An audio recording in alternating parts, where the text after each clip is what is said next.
भक्तों, अगर आप ये भगवान की कहानी सुन रहे हैं तो यकीन मानिए कुछ ना कुछ तो परिवर्तन आपके जीवन में जरूर आएगा। और भगवान की इस कहानी सुनने से आपको भगवान के प्रति देखने का जो नजरिया है वो भी बदल जाएगा।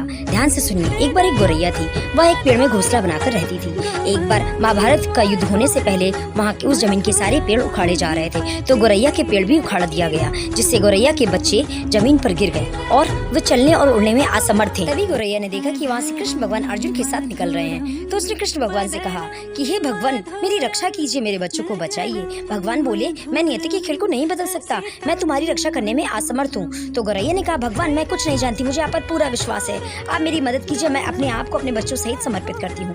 तभी भगवान कृष्ण ने अर्जुन से कहा कि अर्जुन अपना बाण लाओ। अर्जुन बोले, अरे भगवान, मैं ही सबसे अच्छा धनुर्धर हूँ, आप बाण क्यों मांग रहे हो? लेकिन भगवान ने कोई इशारा और अर्जुन को कुछ भी नहीं बताया और बाण लेकर एक हाथी के घंटी पर चलाया, जिससे हाथी का घंटी गले से टूटकर नीचे गिर गया। उसके बाद अर्जुन और कृष्ण भगवान वहाँ से चले गए। जब युद्ध होने के महाभारत का युद्ध खत्म होने के बाद अर्जुन और कृष्ण उस धरती से गुजर रहे थे, तो वहाँ हजारों लाशें पड़ी थी, हजारों मृतक शरीर पड़े थे। लेकिन कृष्ण भगवान की नजर उस घंटी पर गई जो उन्होंने उस बाण से मारकर गिराई थी। तभी कृष्ण भगवान ने अर्जुन से कहा कि अर्जुन उस घंटी को उठाओ।